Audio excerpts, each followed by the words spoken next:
Hi, ஒரு டேஸ்டியான பால் bonda recipe பற்றி பார்ப்போம் வாங்க.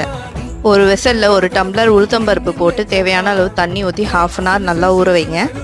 2 டைம்ஸ் நல்லா வாஷ் பண்ணிவிட்டு ஜாரில் போட்டு உப்பு, மிளகு, கொஞ்சமாக தண்ணி ஊற்றி நல்லா அரைச்சிக்குங்க.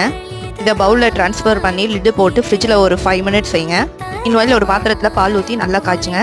இப்போ ஒரு கடாய் நல்லா ஹீட் ஆனதும் தேவையான அளவு எண்ணெய் ஊற்றி அரைச்சி வச்ச மாவு எடுத்து குட்டி குட்டி போண்டாவாக போட்டு நல்லா ஃப்ரை பண்ணி எடுத்துக்கோங்க. இப்போ நல்லா கலர் மாறிடுச்சு, எடுத்துடலாம். இதை ஒரு பிளேட்டில் ட்ரான்ஸ்ஃபர் பண்ணிடலாம். கொஞ்சம் ஆறட்டும். இப்போ பால் நல்லா காஞ்சிடுச்சு. இப்போ 1 டேபிள் ஸ்பூன் ஏலக்காய் பவுடர் போட்டு நல்லா கொதிக்க வச்சு ஆஃப் பண்ணுறேங்க. பால் கொஞ்சம் ஆறந்தோ ஜாகரி பவுடர் போட்டு நல்லா மிக்ஸ் பண்ணி விடுங்க.